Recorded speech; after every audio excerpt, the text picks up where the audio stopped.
Buongiorno ragazzi, buongiorno, guardate, eccolo qua, Yamaha Motosprint Racing Genova.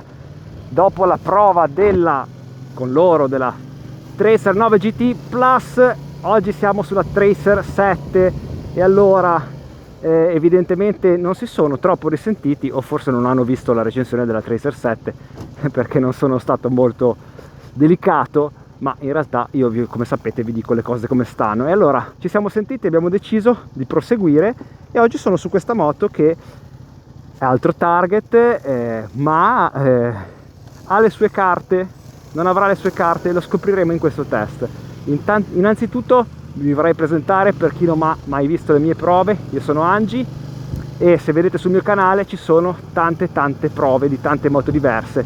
Come alcune preferisco definirle io, sono degli assaggi di prova, e altre invece riesco fortunatamente a provarle un po' meglio le moto. Purtroppo fino a quando non organizziamo qualcosa di diverso, questi con loro sono degli assaggi, ma come vi ho detto anche nel video della Tracer 9 vi posso dire tante cose su moto che per esempio vanno benissimo in città, e una moto come la Tracer 7 va assolutamente bene in città, e ve lo posso confermare dai primi metri che ho fatto.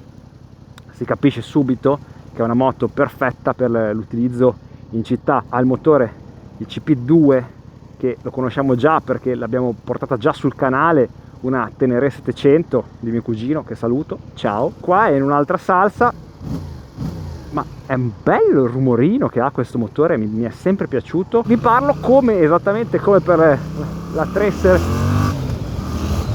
Tracer 9, vi posso parlare un po' intanto di cosa significa e di cosa cerca l'utente che dovrebbe affacciarsi a questa piccola creatura, che è di questo rosso molto bello, mi piace esteticamente. Tra l'altro a me, se ho detto che non mi piace l'MT-09, questo mi vuol prendere.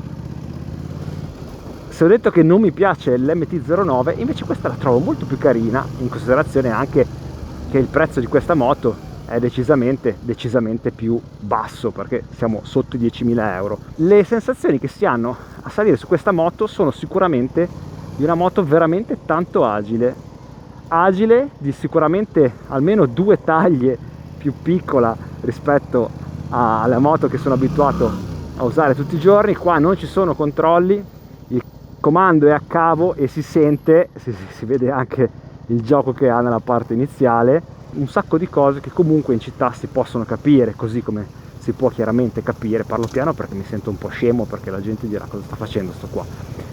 Ci sono tante cose che si possono capire in città, ragazzi. Chiaramente non potete chiedermi di questa moto, a meno che non siete in tanti a chiedermelo, come si comporta fra le curve. Adesso andremo a cercarci 2 curve, prima abbiamo un po' di traffico da smazzarci, ma il traffico ci sta anche servendo per capire che sta moto non scalda niente e ha un bellissimo tiro del CP2, proprio come mi ricordavo sulla Tenere. Vi dovessi dire, ragazzi, che questa moto non mi piace, non sarei onesto.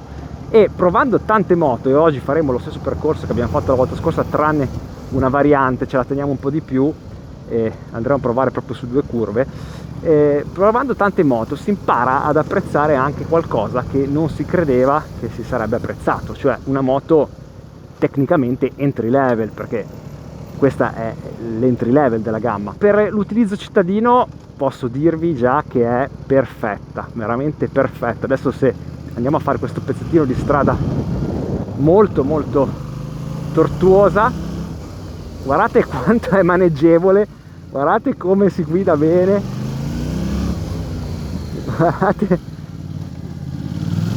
ha derapato perché le gomme sono nuove. È molto secca al posteriore, ma sono sospensioni chiaramente che si percepisce che sono economiche, sono regolabili nella precarica molla. Guardate che bel equilibrio dinamico, regolabili nella precarica molla e nell'estensione, ma la grinta di questo motore, 70 cavalli di questo motore, fanno sì che insomma voi abbiate tutto quello che vi serve subito, una bella grinta, e anche la frenata è molto buona, anche la frenata al posteriore. Protezione aerodinamica, le gambe hanno un buon riparo, mentre la parte alta, seppur adesso il cupolino sia nella posizione alta, non ripara un granché. Quello che mi sta stupendo e che trovo un pochino strano, il motore non mi sembra che scaldi per nulla, cosa che non posso dire invece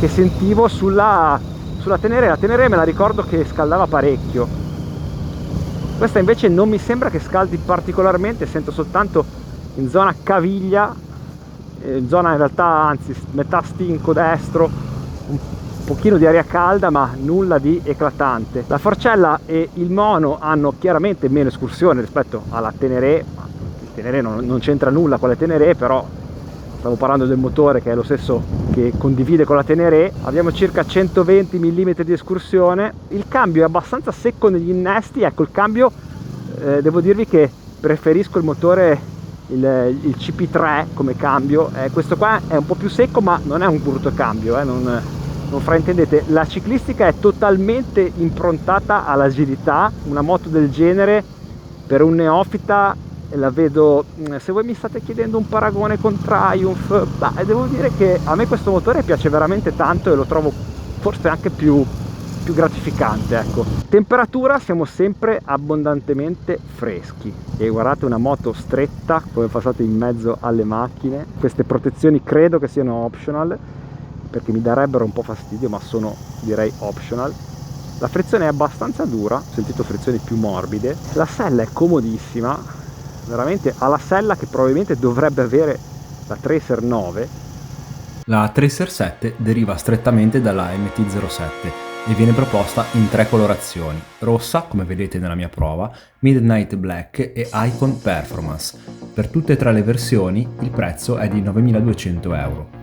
Dal punto di vista tecnico il motore è il CP2 da 690 cm3, disponibile in versione depotenziata a 35 kW, consumi contenuti dichiarati in 23 km/litro.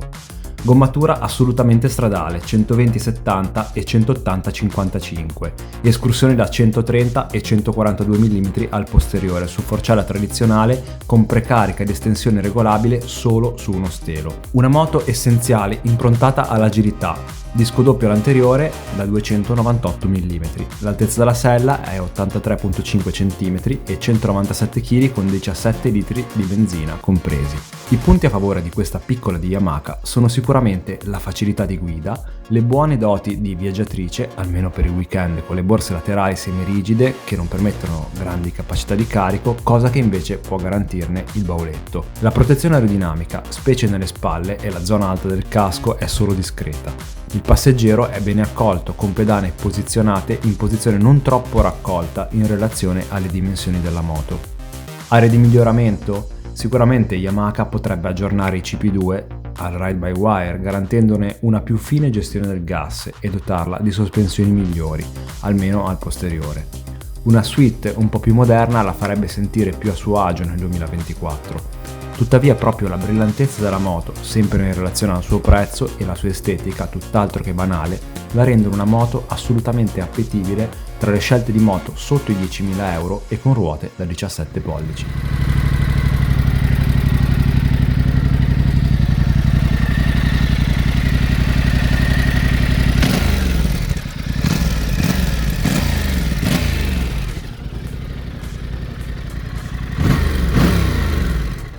Andiamo a vedere anche come fa il passeggero. Il passeggero non se la passa male per essere su una moto comunque così compatta. Devo dire che la posizione del passeggero è piuttosto comoda, anche le maniglie sono alla giusta distanza, si ha quasi una posizione più naturale per le pedane del passeggero, perché vi ho fatto vedere, non so se si è vista quella parte, che è un po', le pedane sono in una posizione un pochino strana, un po' alta arretrata, che non riesco in realtà, cioè non alta arretrata da pista, non riesco bene a dare gran carico. Sentite che bel sound che ha, veramente un bel sound questo, il cilindrico parallelo mi piace molto. Vibrazioni che compaiono sulle pedane intorno ai 5500 giri di medio-alta frequenza, si comporta piuttosto bene fino a quando l'asfalto non presenta certe asperità. Guardate in terza, poi perde un po' la linea, soprattutto per il posteriore. La frenata, l'ho già detto, lo ripeto, molto buona, assolutamente. Guardate un dito, si ha un'ottima decelerazione e anche posteriore, solo posteriore ora. È entrato l'ABS, è andato subito in ABS però. Volevo farvi vedere la ripresa in sesta marcia, guardate, da 55 all'ora è possibile utilizzare anche la sesta marcia, quindi veramente per essere un bicilindrico ottimo. Qua abbiamo anche un cane, un motociclista cane con gli occhiali su una street triple, direi spettacolare. Questa la lascerò nel video perché merita, veramente merita.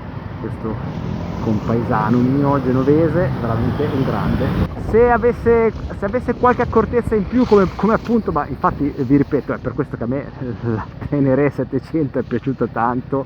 Questo motore, se avesse anche qualche centimetro cubo in più, sarebbe proprio un bel motore.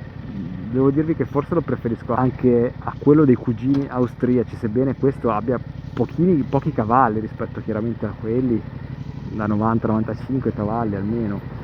Questo ne ha 70 e qualcosa, 68 mi sembra Nm di coppia, quindi nel senso, tra l'altro la moto viene guardata, sarà anche perché è rossa ragazzi, ma la moto viene proposta in 3 colorazioni, questa è quella più carina e vi invito ancora una volta a iscrivervi al canale. Assolutamente direi che Yamaha dovrebbe aggiornarla mettendo un ride by wire e mettendo quello che offrono anche le competitor, offrendo un mono di qualità un po' migliore. Tra l'altro appunto, come vi ripeto, on-off ne ha meno della Tenere 700 nonostante il motore sia quello.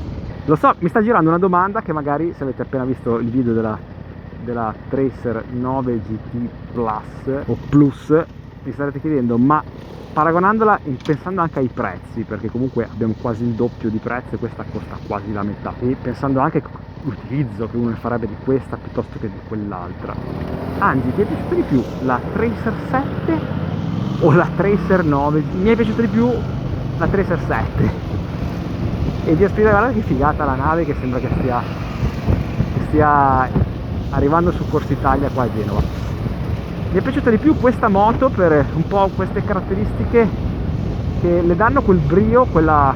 Intanto ergonomicamente la trovo più azzeccata, nel senso che ci sto proprio meglio, mi piace di più l'ergonomia che è più tradizionale, ha meno cose strane, anche meno orpelli, meno cose brutte che da vedere, mi piace di più. Con alcune accortezze potrebbe essere ancora meglio, tanto meglio. Vi racconto questo piccolo aneddoto, che per fare questa prova sono uscito e entrato di casa 3 volte perché mi continuavo a dimenticare qualsiasi cosa che mi sarebbe servita nella prova. Che non vi fa ridere, a me sì, perché sono rimasto praticamente, ci ho messo un quarto d'ora per partire da casa. Il manubrio è bello vicino, non troppo però, non vi toglie quella confidenza nel non sentire l'anteriore, che è sì leggero, quindi meno male che non è così vicino, almeno riuscite a dargli un po' di carico. I 190 kg non si sentono, quasi 200, anzi 200 kg, agile, facile, abbastanza neutra. Abbastanza, ho detto ragazzi. Il titolo di questa copertina potrebbe essere l'alternativa alla Tenere 700 no, perché il CP2 che mi è piaciuto anche lui, un altro ottimo CP2, sono dei titoli orribili ragazzi, sto dicendovi dei titoli orribili. Una perfetta daily drive, ecco questo già potrebbe essere un'ottima daily drive, perfetta no, un'ottima daily drive. E allora ragazzi, venite qua in Piazza Rossetti dagli amici di Motosprint Racing. Per Angi è tutto, iscrivetevi al canale, mettete un like se vi è piaciuto questo video, continuate a commentare, ciao!